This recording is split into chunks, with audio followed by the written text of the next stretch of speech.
Welcome to the League of Women Voters Tacoma-Pierce County Primary Election Candidate Forum for Orting Mayor. I'm Lydia Zapeta, the moderator for this forum. On behalf of the League of Women Voters of Tacoma-Pierce County, I welcome the candidates and the audience to this candidate forum. The League of Women Voters Tacoma-Pierce County acknowledges that we gather on the ancestral lands of the Coast Salish people, surrounded by their traditional waters in the shadow of Mount Tahoma. We actively seek inclusive and respectful partnerships that honor Indigenous cultures, histories, identities, and current realities. The League of Women Voters is a nonpartisan organization whose mission for the past 103 years has been to empower informed and active participation of citizens in government. Candidate forums are one of the many ways that we do this. Anyone 16 years or older can be a member of the League of Women Voters. For more information on membership, go to our website, lwvtpc.org. That's lwvtpc.org. The candidates in ballot order for Orting Mayor are Scott Drennan, Stanley Holland, Gregory Allen Holland, Chris Moore, and Jim Rutt. The primary election is August 5th. If you're not registered or have moved, you may register or change your address online at votewa.gov. That's votewa.gov by Monday, July 28th. If you're already registered and your address is correct, your ballot will be mailed out on July 18th. Your ballot must be postmarked or placed in a ballot drop box by 8 p.m. on Tuesday, August 5th. This forum is being recorded and will be posted on the League of Women Voters Tacoma-Pierce County website. Again, that's lwvtpc.org. Questions have been prepared by the League of Women Voters Tacoma-Pierce County. We invite live audience questions via text to 425-765-5388. Again, that's 425-765-5388 via text. Questions must be directed to all candidates and may be reworded or consolidated. Our timekeeper today is Terry Baker of the League of Women Voters Tacoma-Pierce County. Please note, candidates, that when your time is up, you may finish a short sentence. Otherwise, I will interrupt you and make you stop. Please stay on gallery view so you can see us and you can see the timekeeper. Please do not talk unless it's your turn. Please mute yourself when it's not your turn to speak. The audience is on mute and cannot use the chat function. A reminder that civility is expected. I ask each of you to confirm that you agree to our ground rules, which, among other things, include addressing the issues and not making personal attacks. Please confirm by giving me a thumbs up. Scott, can you raise your thumb? There you go. Okay, thank you. I see all the thumbs up. Thank you very much. It's very much appreciated. Each candidate has up to 2 minutes for an opening statement. After that, the order of questions will rotate and each candidate will be asked the same question. At the end, each candidate can make a 1-minute closing statement. We only have 2 candidates here today. So the order of this candidates, we will start with Scott Drennan and then Jim Rutt. So we will go ahead with Scott Drennan. You may start with your opening 2-minute statement. Great. Thank you. My name is Scott Drennan. I'm running for City of Orting Mayor. And first, I'd like to thank the League of Women Voters for putting this on this evening and for Jim Rutt for attending, and the candidates also have filed for mayor. I moved to Orting in early 1991, and it was a time of where I became very aware of the impact of what a mayor can have on a community. We were at a time of unprecedented growth. We were under mandate by the Department of Ecology to build a new wastewater treatment plant, repair a collection system, develop an urban growth plan, and all this time protect our small town feel. During this time, we had to make all of these improvements to our infrastructure and prepare for the impending growth as we had to move from agricultural to a residential-based economy. So I worked hard as a council member under serving 5 mayors, where I was able to learn some of the best traits from them on how to best leverage ourselves to meet some of these needs and to pay forward some of the costs that are incurred by a city. I've learned very, very real in real time that the best solutions are those that are closest to the people, and working with them to find affordable solutions to protect the community and to grow our internal government to where our government is best serving our community. And so as mayor, I think that I can be the person that can best serve the community and meet those needs for our future, and to have us prepared for our future generations of Orting.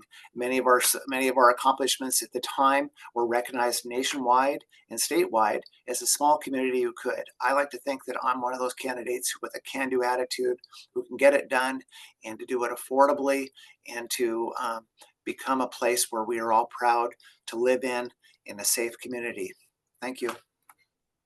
Thank you. Jim Rudd, please, your 2-minute statement. Well, thank you very much to the League of Women Voters for contacting me. Very excited about it. Excited about having Scott in with the campaign of, for mayor. He brings a lot to the table. I have been living here since 2010. I've watched the area grow. I've watched the government grow. But from what I gather from people that I associate with here is that we're missing the small town feel like we used to have. And Scott will agree with me that long ago there was a small town feel around here. With the traffic situation going on, the amount of homes being built and still being built, I find that we need to scale back and look at what we can do to keep this a small town. We are in a unique setup out here. We're off the beaten path.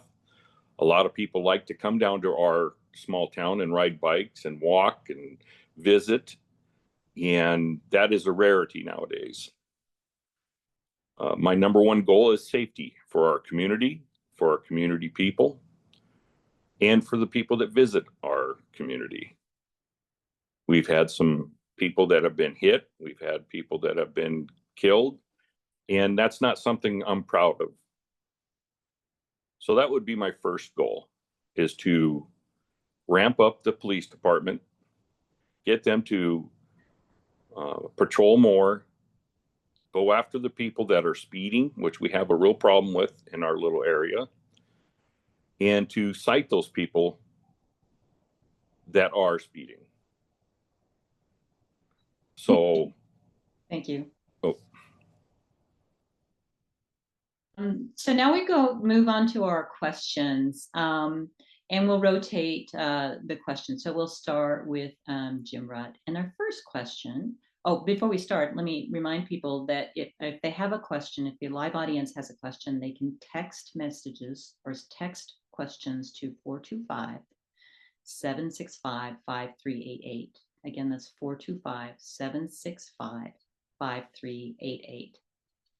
And we have Gregory Hagen on here. This seems to be.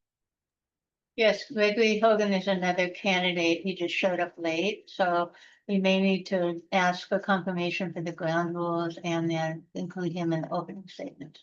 Oh, okay. Thank you. Gregory Hogan, welcome. Could I get your agreement to the ground rules of our candidate forum, please? You need to unmute yourself. Yes.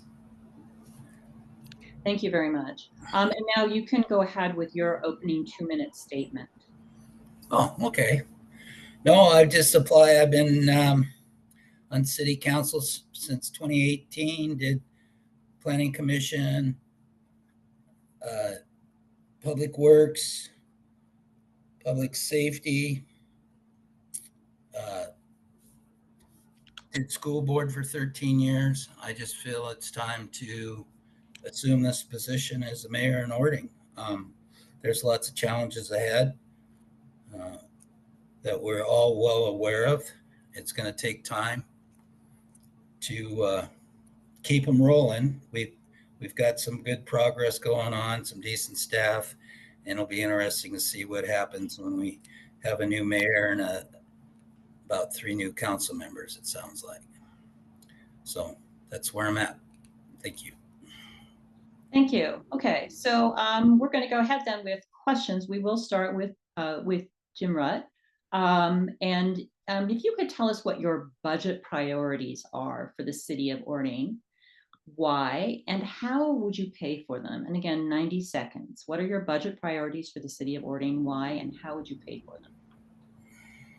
My budget, first and foremost, would be safety, would be increasing tickets for speeders, people that won't follow the laws of our local area, and have that revenue come into the city as additional income to be put in place where needed.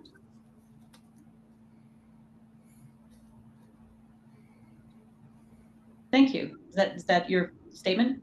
Yes. Okay, thank you.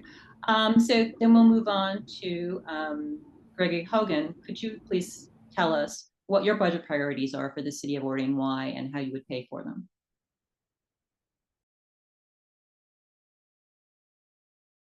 You need to unmute yourself.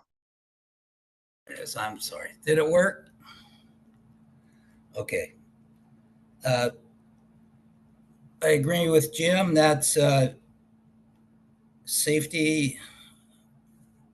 Public safety is one of the utmost things. We do have some law passed this year that we're going to get some money from the state. The problem is I believe it only lasts like 3 years, and then we would have to figure out how we're going to fund it. So that's something we're going to have to look at. I don't know if we might, if there's grants out there that might help us, or we're just going to have to tighten up on the budget and see what we're going to stick to. We also have a lot of work going on with Kansas Street, our bridge, the wastewater treatment plant. They're all right now funded, but a lot of times we can get grants for other items that we're working on. So that's about all I have to say. Thank you. Scott Drennan, please. Great, thank you.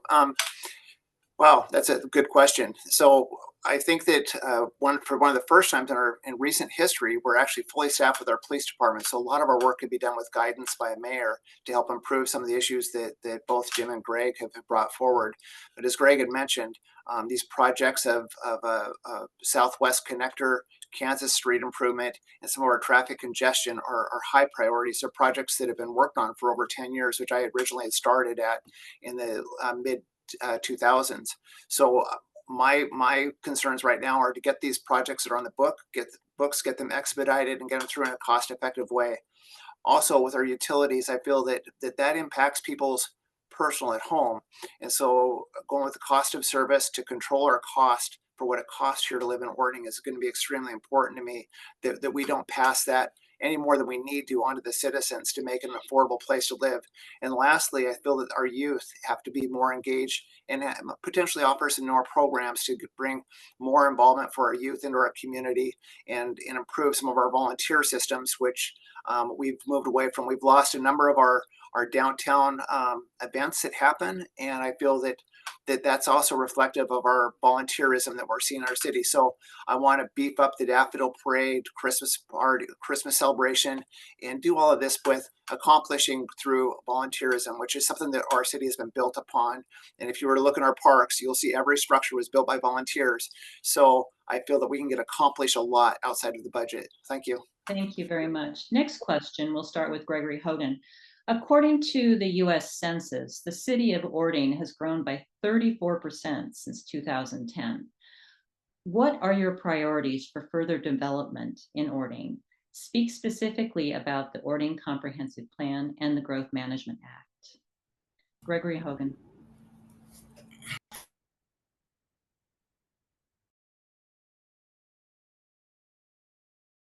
Please unmute, Mr. Hogan. Okay, there. Are you guys muting me when I'm not talking? I'm not. Oh, okay. So it's my gig. Okay. Yeah, it's your gig. Sorry. So we just completed our comprehensive plan. I believe that's a 5-year cycle. And we can look at that comprehensive plan as we go on. Right now, we're almost built out in the city for what has been planned for housing. So I don't see, we're not going to stop what's going to happen. It's why the farms are gone, because the farmers want their retirement money. So that's what happens. And that's why Orting has grown so fast since I moved here in 77. So it's unbelievable. But what was the other part? The comprehensive plan? Yeah, what are your priorities for further development, and specifically talk about the Comprehensive Plan and Growth Management Act? Okay. So we're on our Growth Management Act. We have some tasks that we're supposed to be doing, and one is affordable housing. And we've been looking at that. We have no help right now if there's homeless people in town, except for the police department. They're trying to help people if they come across them. But the main thing is we have to adhere to what the plan is stipulated to us, Thank you. Thank you. Next, Scott Drennan. What are your priorities for further development in Orting? Be specific about the Orting Comprehensive Plan and Growth Management Act. Great, thank you. While on council, I was able to pioneer some ordinances that could be enacted even to this day, which would change the type of housing that we have. I think what we saw that happened in the 1990s through 2000s was residential homes being built. As Greg had mentioned, was a lot of that build out has happened. So what we're going to see now is more infill. So I think the focus needs to be on building our downtown corridor with maybe slightly higher density, or shared housing, mixed use in businesses, above businesses, get people living and shopping downtown. Affordable housing is a big issue, and the type of housing for the next generations has kind of changed. So I think that we need to look at options there. I think what you're going to see a more demand for is generational housing with accessory dwelling units for people that are moving family members home and or leasing out a portion of their property to be able to afford that. So those impacts are very real. Now, as far as the comprehensive plan, I was able to see that at a time when we used volunteers to write it, and the community members had a huge input in developing the comprehensive plan. Today, we have a lot of state regulation, and we have paid staff, professional staff. I personally would bring in more volunteers and put more emphasis on our planning commission to have engagement in developing that comp plan with the guidance of professionals. But we want our community to reflect what the citizens want. And on top of that, I would like to re-looking at how our hearing examiner works for making adoptions and variances from our comp plan to allow for certain types of housing. So there's just so much there, but things have changed. Thank you.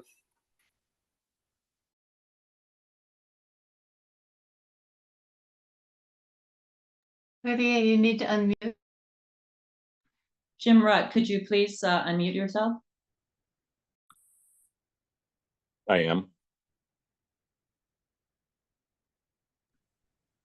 Can you please answer the question, or would you like me to repeat the question? Repeat the question, please. Okay, yes. What are your priorities for further development in Orting? Speak specifically about the Orting Comprehensive Plan and the Growth Management Act. Well, first of all, I have to agree with Mr. Hogan, is that this city is pretty much built out inside the city limits. The other thing we have to look at is our roads. Currently, our roads cannot handle what we have coming in now. And to add more homes in this city is not a viable option. We need to stop with the home building and concentrate on the homes that we have now and see if they want to add on to their home, to their existing home, whether it be for family or what have you. But to sit there and start building more homes and the roads cannot handle it. It would not be a smart idea. As far as the Management Act, I would be against that right now until I got to take a look at it. Not totally familiar with it, but from the sounds of the people that I've talked to, they don't want any more growth here. They want it to stop. And I have to agree with them. It's time to stop building in our little development. Thank you. Thank you. Next question, we'll start with Scott Drennan. How do you propose to make housing and rents more affordable for the residents of Orting? Great, thank you. I think that kind of ties into the previous question because we will have a different type of housing because we are built out. So looking at things like cottage housing, incentivizing the building of smaller homes, single level homes, incentivizing some areas of opportunity for economic growth, like I mentioned, downtown near our businesses, so that we have people that are going to live and shop downtown. I think that that's really a great opportunity for infill for businesses. And so it is a real concern because my children will not be able to return here. The cost of owning a home is so high. So we need to rethink of what that model of home looks like, and then rethink of our codes, which allow for different types of development to happen within the city limit. And as both Jim and Greg have pointed out, was that we have a stressed infrastructure that we have to be very aware of as we do this. So we have to have a housing that would be able to grow within that infrastructure, and it'll probably look more like smaller homes that are being built similar in different types of homes. So thank you. Thank you. Jim Rutt, please. How would you propose to make housing and rents more affordable for residents of Orting? That's a very tough question. And that question for us as a small town of 8,000 to 10,000 people is not saying it's impossible, but it's a real tough road to make it work. We're established residential wise. To add more low income homes, we would have to really take a look at some of the vacant properties that are in town to see if we can't make it work. But again, every new home or every new apartment, you're adding 2 more cars to the road. And we do not have the infrastructure to handle that. Traffic already is a nightmare to come from Sumner. We all know it. We've all seen it. We've watched it. I can see it from my house. We have to look at our infrastructure first before we start building homes, because we've already gone in the other direction of building homes and then worry about the infrastructure later. It doesn't work anymore. We are a small town. We are not a big city. We're not Puyallup. We're not Tacoma or Sumner, anything. We're a small community. Thank you. Thank you. Gregory Hogan, what do you propose to make housing and rents more affordable for residents of Orting? Am I unmuted? Okay. Well, I believe it's House Bill 15905, the tax bill that's been given to us by the state, and our share of that is like 100,000 a year, and you have to use 60% of it for affordable housing and 40% for mental health and managing the money. The biggest issue we have is, one, you're going to have to figure out how we're going to get somebody to come in and do affordable housing. We're actually staff our ad hoc committee on this tax dollar usage. The good thing about it is we get to keep it. If we don't use it, we don't lose it. So we're working carefully, want to see where the next council's going to go. But right now we have a meeting set up, a pro bono meeting from a gentleman that works for a company that does affordable housing. And he's going to show us how it works. There's so much to get affordable housing, because if you have an investor, there's specific tax breaks they're looking for when they do their investments. So, I mean, it's just not like we're going to buy a 2 acres of land and build. It just Thank you. doesn't happen that way. So thank you. Thank you. Next question, we'll start with Jim Rutt. What do you think are the public safety priorities of Orting and why? Jim Rutt. Well, our crosswalks are inadequate. Our lanes of travel are not properly marked. All that contribute to the unsafe areas in our downtown area. I think that concentrating on public safety is key.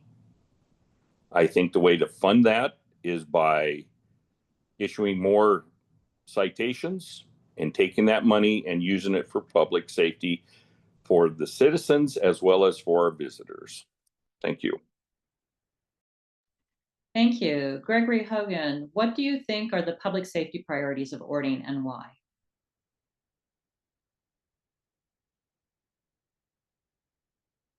Get yourself unmuted. There you go. Yes, I do. Well, I'll agree with Jim.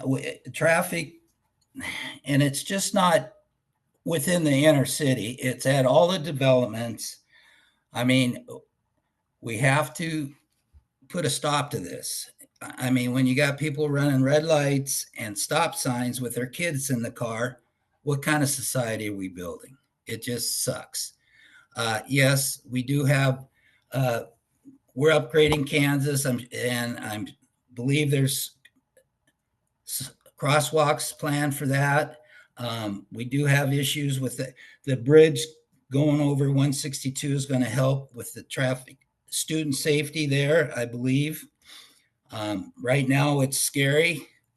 Myself, I've almost been hit by a car in Williams crossing at 162 and Williams Boulevard 3 times in probably the last 10 years. And so it's going to boil down to, the city doesn't like to use the word pay for when they get a ticket. It's to control it. We need to control it. And I think we're headed in that direction. Thank you. Thank you, Scott Drennan. Great, thank you. As Greg pointed out, I just would like to highlight the evacuation bridge with SR 162 bridge is going to be a great asset for people crossing the highway, for children walking to school. It's a safe way to get to school. I personally am not a believer in relying solely on the police to be able to resolve these issues, because I think that a lot of it can be handled at a public works structural level where we can make changes to some of these areas with traffic calming devices. We have some city streets in particular in some of the new developments that are long straightaways that encourage speeding and with limited intersections. So I feel that all these areas, as we get feedback from the community on areas that are unsafe, that we go back and we look at them from an engineering perspective. Can we put in a traffic calming device? Can we put areas where we can address the issues that are of safety in the community through traffic calming devices? The other things we need to look at are, as we grow as a community, is lighting. Areas which are going to make for mischievous things to happen, so to speak, be more exposed. And so I think that relying on our police 100% isn't going to answer that question. It's going to take structural changes. It's going to take maybe neighborhood block watches to help give feedback. Fortunately, our city is one of the safer cities to live in this region, which I'm very proud of.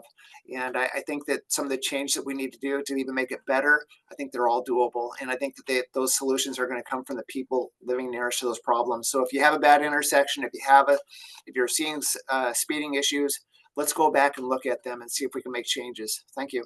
Thank you. So for our next question, we'll start with Gregory Hogan. You can start working on your unmute button right now. What do you think of the council proposal to move some police funding to alternative public safety measures such as mental health response teams? Gregory Hogan. Well, our public safety is so strapped. I know there's a lot of talk about that. as the size of our city, we can't afford to be doing that. We're going to have to work on grants. And the biggest issue you see with mental health issues is we have no services here. We have no bus lines going out of town so we can send people to get services. So, I mean, there's a long drawn out process. The police department's working very hard with people when they're aware of special needs or mental health issues. And, but it's a burden putting on them that we're not big enough to have our own civil servants doing mental health right now. Thank you. Thanks. So Scott Drennan, what do you think of the council proposal to move police funding to alternative public safety measures such as mental health response teams? That's something that I would have to look at closer, because I do believe that there's tremendous mental health issues that are happening that our police are dealing with every day currently right now. But as far as moving funds from our actual public safety, from the police department for that's something that I don't feel comfortable with. I feel more comfortable with partnering with Pierce County or other resources that are already established out there in the mental health fields to augment and work with collaboration, maybe potentially other cities, to address some of the mental health issues. But it's a real problem. We have seen it as a small community. As Greg had mentioned, we're kind of isolated on an island, so we don't necessarily have all the resources here, but we are seeing some of these things coming into our city right now that need to be addressed. And fortunately for us, our police department has been stepping up currently to address as much as they can. But I think it's a wider regional problem, and I think that working in collaboration with response from our other communities, I think might be a good path forward on that, but I would have to see it more. Thank you. Thank you. Jim Rutt? I have to agree with both my colleagues here that are running for mayor. Our town does not have the resources, nor do we have the funding, nor do we have the training to be able to take money from the police department and move it into something else. We need all the funds to be in the police department to be able to handle what we go about on our daily deals. I do believe that we can look at other agencies that are outlying to our city and ask them for guidance, for direction, to see how it works, what we can do, who we can call in case of emergency. Like Greg said, we have no bus lines here in this town, and anything that goes on, either we have to take it out of town or we have to call somebody.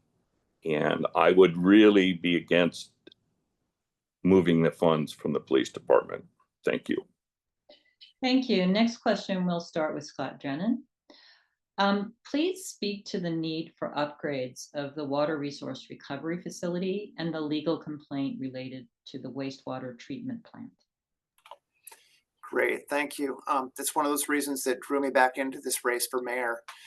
Having us run a responsible utility system that was recognized nationally for some of our work to meet the need as a small community, I was very disappointed to see some of the direction that was taken over the last 4 years, leaving the engineered plans that were designed to move forward with our treatment facility for the future, and enlisting a whole new path, which has I think will cost our ratepayers a considerable sum of money. So for myself, I have 31 years in wastewater treatment, in water recovery.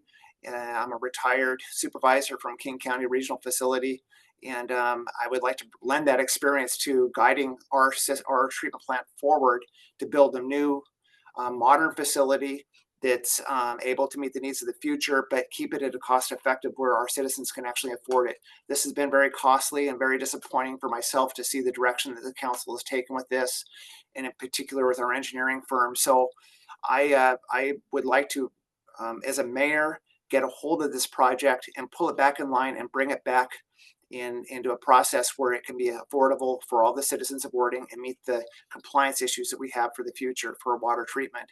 I really don't want to speak towards any of the legal issues with it, but I do know that it's needed some strong leadership, and I have that ability with my experience and background as a Group 4 wastewater treatment supervisor to be that person to lead it back. Thank you. Thank you. Jim Rutt, please speak to the needs for upgrades for the water resource recovery facility and the legal complaint related to the wastewater treatment plant. Well, I haven't been privy to a lot of issues that have been going on over there. I've heard a lot of hearsay, which I do not want to make a judgment on. As a mayor, I would dive into this.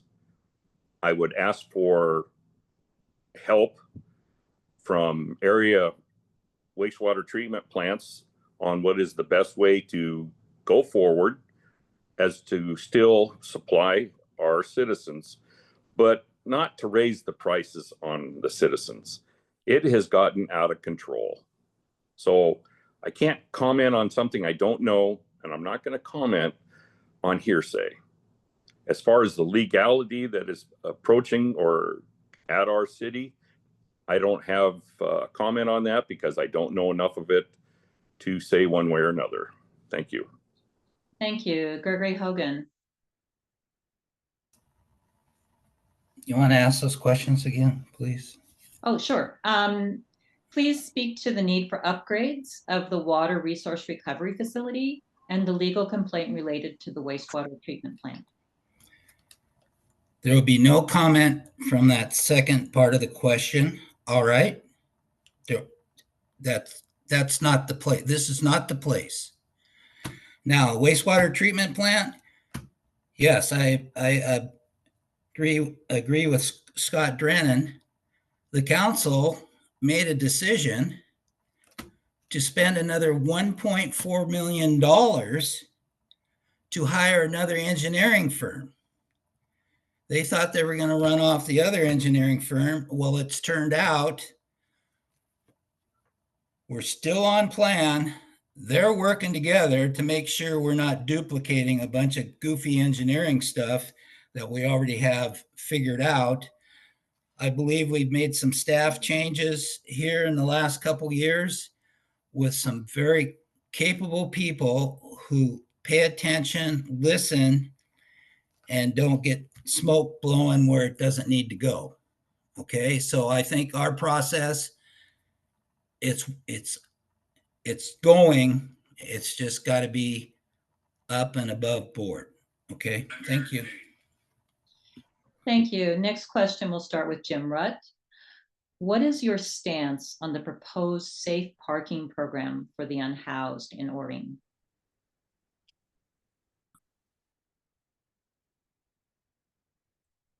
Again, we don't have the resources for this program. We just don't. It's not something we have, nor do I want to sit there and go to the citizens and say, I want to raise taxes to pay for this safe housing parking. I do believe it was turned down in the past, and I wouldn't bring it up because we just don't have the funding. We don't have the resources. We don't have the manpower. Again, we are a small community. I would leave it to bigger communities such as Puyallup, Sumner, Tacoma, and areas of more room to do that. Thank you. Thank you. Gregory Hogan. What is your stance on the proposed safe parking program for the unhoused in Orting? Well, unfortunately, I've been dealing with this for like going on 3 years. The major issue now is we had somebody jack up the Recovery Cafe, so they went bust. That was the request from them for the safe parking. It's still on the table. We've looked at it. We've looked at other issues to make sure that we're going to have to put something in place because somebody's going to come in and say, I'm going to do safe parking. But it's got to be stipulated that it's a nonprofit entity that's doing it, and they handle the whole situation. Spanaway, the Methodist pastor here in Orting, she's also the pastor up in Spanaway, and they have a safe parking program. I haven't visited. Jeff Sproul, one of our council members, visited it. You have to, the only way you're staying is if the car runs insured. And most of the people, when he went and visited, weren't there because they were using their car to go to work. So it's not going to be a bunch of junk parked there and people living. So it's got to be just it's a program we've looked at, and it's got to be somebody that really cares about the people they're going to be taking care of. The funds aren't going to come out of the city as far as I'm concerned. Thank you. Thank you. Scott Drennan, please. Great, thank you. I think this would highlight the process that I would want to go through. I would want to engage the public as much as I possibly could, utilize all of our 4 sources of communication with the public and get their input. And then to empower the Planning Commission to really look at depth at this issue, because it's something that could really have a negative effect on our community. And I feel that we owe it to the citizens that live here to really, look at this closely. Council members deal with quite a few issues, but I think you're going to get your best solutions coming from the people who live here. Well, not that council members don't, but are close to these issues, and the Planning Commission that could really focus some time on finding a solution. Personally, I think this is kind of a regional issue, and that the negative blight that it could bring to our city could be extremely impactful. From some of the businesses that I've heard from already that were concerned with it, have real concerns of the impact on their businesses, and the communities are concerned about crime. And so it exists already. There are people that are housed in their cars within the community already, but we don't have the resources right now to deal with it. And so I think that as a mayor, I would have to look to other communities to collaborate with to deal with this issue, and then look to the community and to our Planning Commission, working with council to find a solution that could work with what we have, which was not going to financially pass the burden on to the citizens who live here currently. So that would be my answer. Thank you. Thank you. Next question, we'll start with Gregory Hogan. Orting residents have a longer commute than the average resident of Washington State, about 53% longer. What are your transit priorities for the city of Orting? Gregory Hogan. Well, we did have Pierce Transit here, and we had a falling out and said enough's enough. And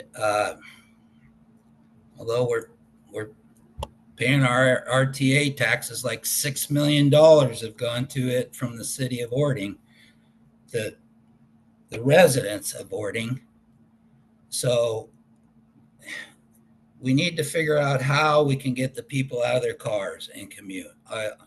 I commuted for almost 25 years back to Seattle, and I finally was able to give it up because it just was stupid, and that was in 2012.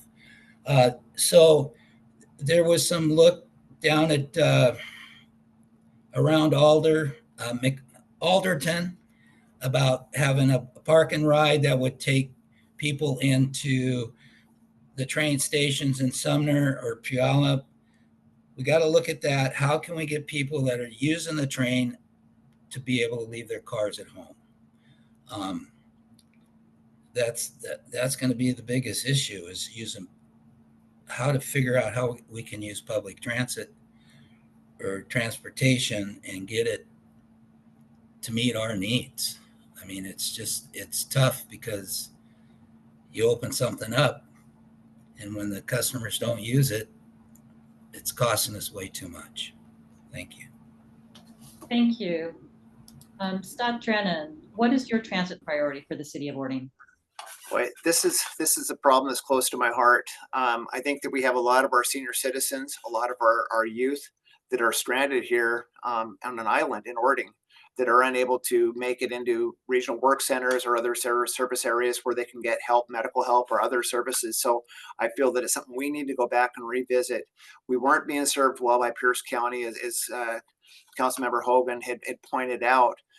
But we did get on the 20-year plan with the sounder when the RTA came through. That pressure needs to be pushed back on to be there. And where we had that reserve is at McMillan. There's a rail stub line that runs up to McMillan that would tie back into Puyallup.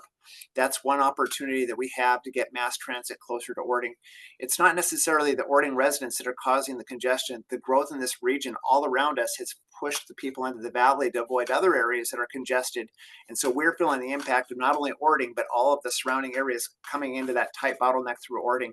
Orting did its job well, and but we need to find ways to help our citizens get in. I think reactivating that pressure to get the Sounder rail connection to McMillan for rapid transit, to revisit it with Pierce Transit, opportunities for a bus line, but more than that, maybe even look at microbus systems where you get carpooling van pools that are coming to town, not necessarily a full-size bus, but small transporter vehicles that can bring people from our community into other regional transit systems, such as the Sounder. So I feel that the Sounder has an obligation for that, to make that happen. Thank you. Thank you. Jim Rutt, what is your priority for transit for the city of Orting? Well, I have to agree with candidate Drennan and candidate Hogan. A small bus or van to run people to outlying areas such as Puyallup or Sumner or even Tacoma, I would really like to see that happen, but it can't be something that the city would pay for. It'd have to be a private ordeal. Again, our infrastructure, we're just so limited to do anything.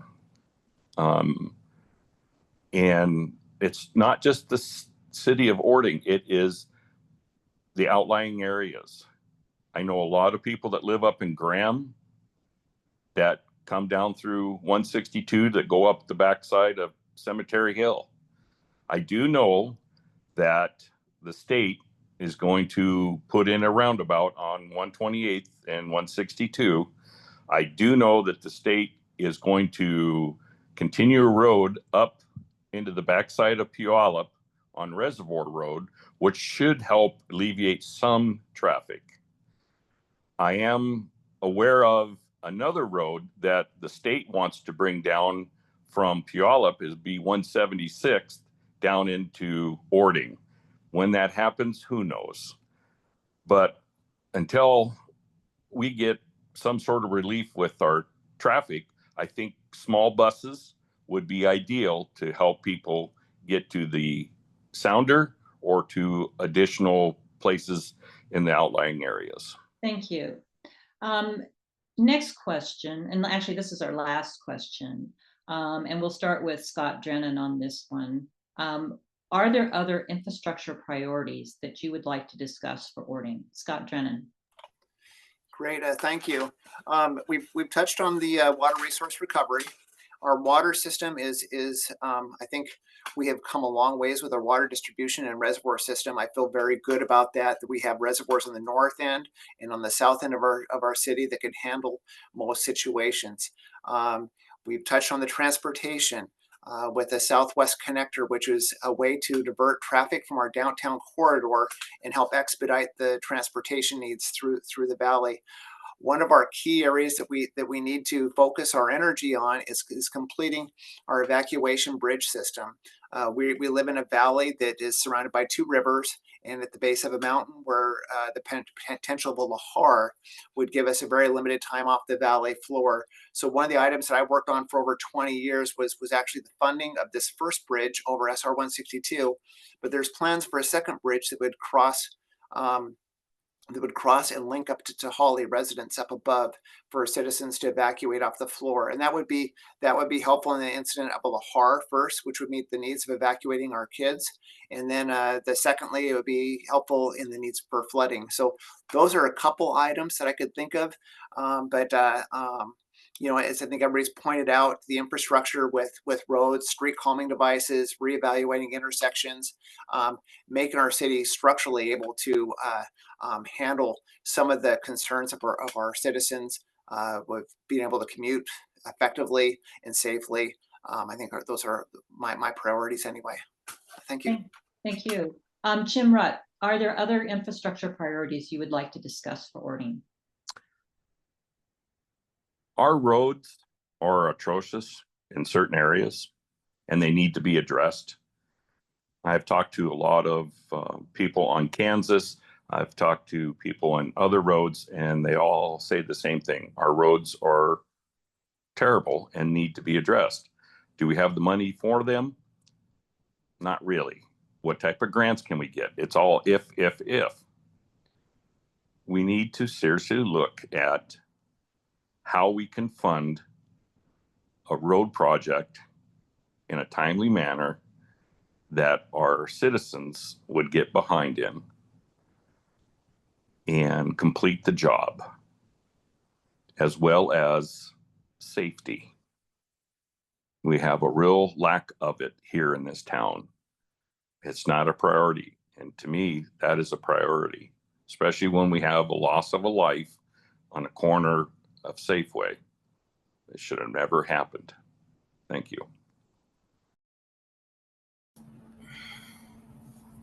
Thank you. Gregory Hogan, are there other infrastructure priorities you would like to discuss for Orting? Well, a big issue for downtown is the parking.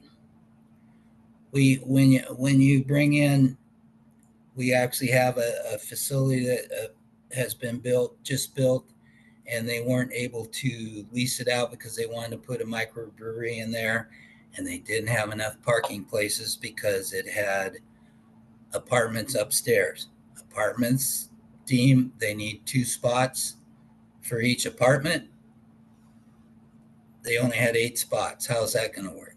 We are looking at opening up parking within the city, how we can work with the people that own their businesses in the city, how we can help them so they can maintain parking.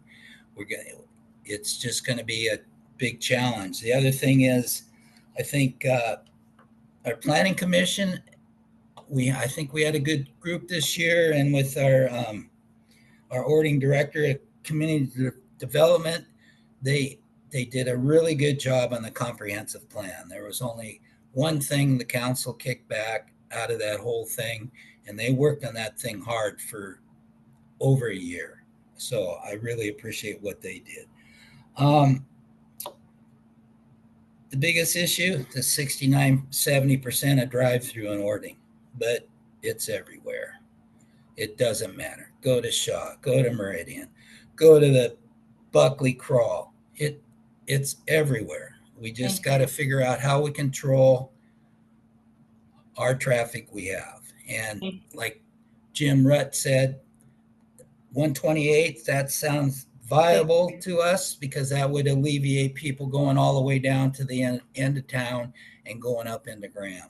So there's a few things there, but within the city, I think our main thing right now is your time is up. Wastewater treatment plant. That's a big project. White Hawk bypass. Your time is Kansas up, sir. City. Sir, you've gone way over. But was I muted? No, you were. Your time is up. Okay, so now it's time for closing statements. Each candidate has up to 1 minute for their closing statement. We will change the order of the opening. I lost him. And so we will start with Jim Rutt for your closing statement. 1 minute. I've been here since 2010. I've watched this city grow leaps and bounds. I've watched the traffic increase tenfold. Yet our city just takes it time and time again. It's not because of what we do here in the city, it's the outlying areas that contribute to a lot of our demise. Traffic, crime. And I think that if we focus our efforts on our police, dealing with crime, following the law, issuing citations for people that want to use 162 as their drag racing area, which I've watched numerous times. If we can slow down the speeding, the recklessness. I think it'll help our city. And so, yes. Lydia, you muted. Gregory Hogan, 1 minute for your closing statement.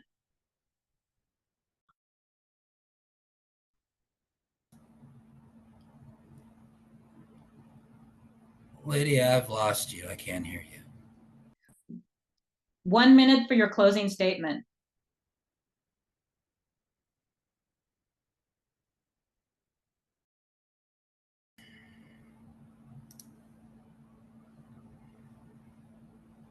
Mr. Hogan, can you hear me?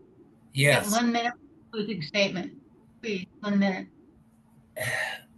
Is that what she was talking about when I couldn't hear her? Yes, that is. Okay. No, I think we're in a good place. The city's moving ahead. It's challenging when you change staff and council members, but I think with good leadership, we're going to be able to continue on with the projects we got in place right now and complete those and do it within budget and hopefully keep everybody happy. That's it. Thank you. Thank you. Scott Drennan, 1 minute for your closing statement. Great, thank you. As a mayor, I'm here to serve the people of Orting. And so I would begin with serving all of the citizens of Orting, listening to their concerns and working to find solution-based solutions to our problems we have, that some of them we talked about this evening and some of them we haven't talked about. I'm also a person who believes in growing our thriving economy downtown, that in order to pay forward to fix some of these problems, we need to grow our economy within the boundaries that we have. So I would be supportive of our downtown businesses and encourage higher vitality in our downtown, become that destination and the place that people love to come visit and stay and potentially live in a safe community. So my priorities would be safety, affordability, and vitality, quality of life in the city of Orting. Thank you. Thank you very much. In ballot order, the candidates for Orting Mayor are Scott Drennan, Stanley Holland, Gregory Hogan, Chris Moore, and Jim Rutt. Your ballot will be mailed out by July 18th. Be sure to vote early and no later than August 5th. We would like to thank the candidates who participated, the timekeeper, Terry Baker, and the Tacoma-Pierce County League of Women Voters.